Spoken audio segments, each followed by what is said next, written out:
está na cadeia. Aquele que não recebeu a cadeia, esse briga, irmã Elisete, por uma cadeia. Mas quando você está na cadeia, você está desfrutando da cadeia que Deus te deu. Você não está brigando por ela, porque Deus te estabeleceu e te colocou na cadeia. Então, meus irmãos, sobretudo aqui, nosso objetivo não é a cadeira, embora cada um tenha a cadeira que Deus reservou para si e o lugar de honra que Deus reservou para si, mas sobretudo o nosso objetivo é entrar pela porta estreita, é alcançarmos a salvação, é encontrarmos o nosso Salvador, é escutarmos o toque da trombeta.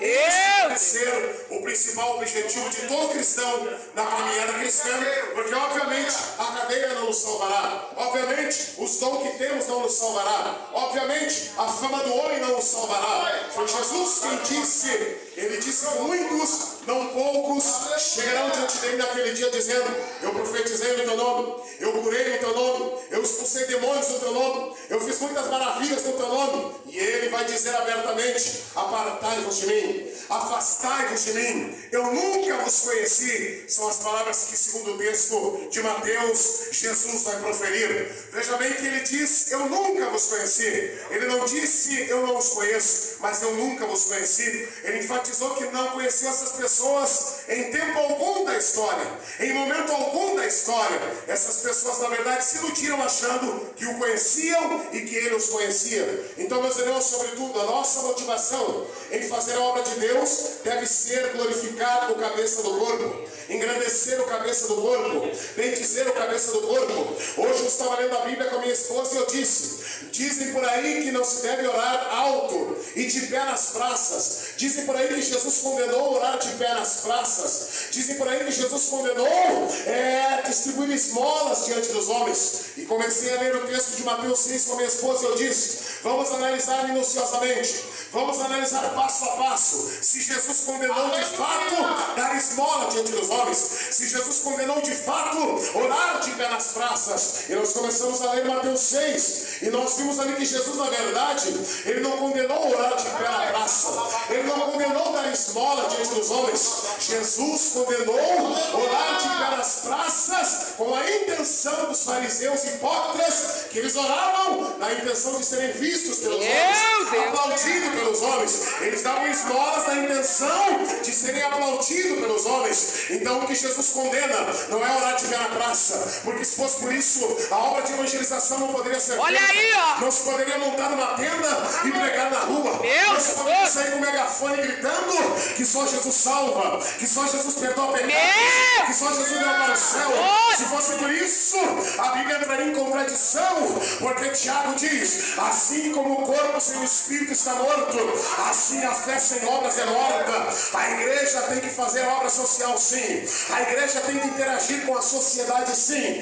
Então Jesus não condenou dar esmola, Jesus não condenou orar de pé nas praças, ele condenou fazer isso com a intenção dos hipócritas e fariseus. Assumir a tribuna para desrespeitar os anciãos da casa de Deus, para desrespeitar os homens e mulheres de Deus. O pregador tem que assumir um púlpito. A Bíblia tem 66 livros. Ei, se nós ler, se nós orar, se nós buscar, se nós mergulhar, se nós comer o rolo, que nem Ezequiel comeu o rolo que Deus deu para ele, não vai faltar revelação, não vai faltar palavra, não vai faltar Bíblia, não vai faltar mensagem. Come o rolo essa noite, come o rolo essa noite.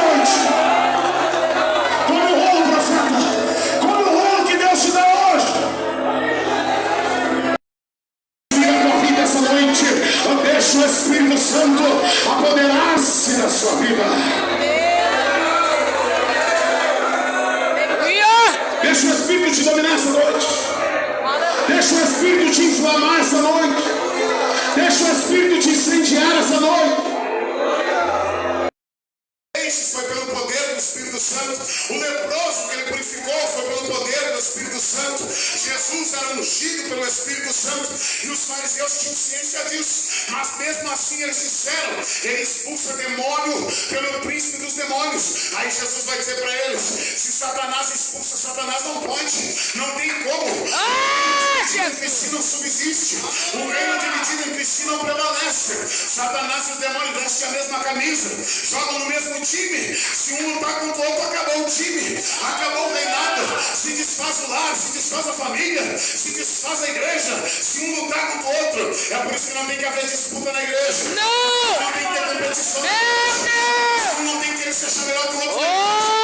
Não tem que querer puxar o tapete de outro na igreja, porque isso só agrada o diabo, isso só glorifica Satanás. Deus quer uma igreja unida, Deus quer um povo unido na sua presença. E Jesus vai dizer: olha, se Satanás expulsa Satanás, está errado. Ele não ia lutar contra ele mesmo, seria o fim do seu reino, seria o fim do seu reinado. Aí Jesus segue na sua expressão, dizendo resumidamente aos irmãos aqui: então eu quero afirmar aos irmãos e definir para a igreja o que é blasfemar contra o Espírito Santo, o que significa blasfêmia contra o Espírito Santo dentro do contexto bíblico. Dentro dessa narrativa bíblica está muito claro o que é blasfêmia contra o Espírito Santo, porque essas palavras que Jesus diz no versículo 31 e no versículo 32 do capítulo 12, no contexto da cura e da libertação deste homem e da exortação e da repreensão de Jesus aos fariseus, aos líderes religiosos, está tudo nesse contexto. Sabe o que significa blasfemar contra o Espírito Santo? É você de forma consciente e deliberada. Você sabe que é Deus que está trabalhando, você tem a convicção que é o Espírito Santo quem está fazendo, você sabe que é Deus que está curando, você sabe que é Deus quem está distribuindo o dom de línguas, você sabe que é Deus quem está usando o profeta, e você está dizendo mesmo assim: não é Deus, é o diabo, não é o Espírito Santo, é o diabo. Quem falou foi o diabo, quem falou foi o diabo, quem moveu foi o diabo, mas você sabe que é Deus que está fazendo, você tem consciência que é Deus quem está trabalhando. Assim foram os fariseus. Então blasfemar contra o Espírito de Deus é atribuir a Satanás, de forma consciente e deliberada, algo que você sabe e tem a certeza que é Deus quem está fazendo. É por isso que Jesus está dizendo: este é o pecado imperdoável, blasfemar contra o Espírito Santo. E Jesus está dizendo que não haverá perdão nem aqui e nem no porvir, nem na eternidade futura. Infelizmente, quem pratica este pecado odioso, este pecado horrendo, está condenado a uma eternidade sem Deus. Veja como é sério este assunto, veja a importância de estudar sobre este assunto. Por isso é importante, meus irmãos, nos voltarmos ao estudo da palavra. Por isso é importante, meus irmãos, cavarmos os mistérios da palavra.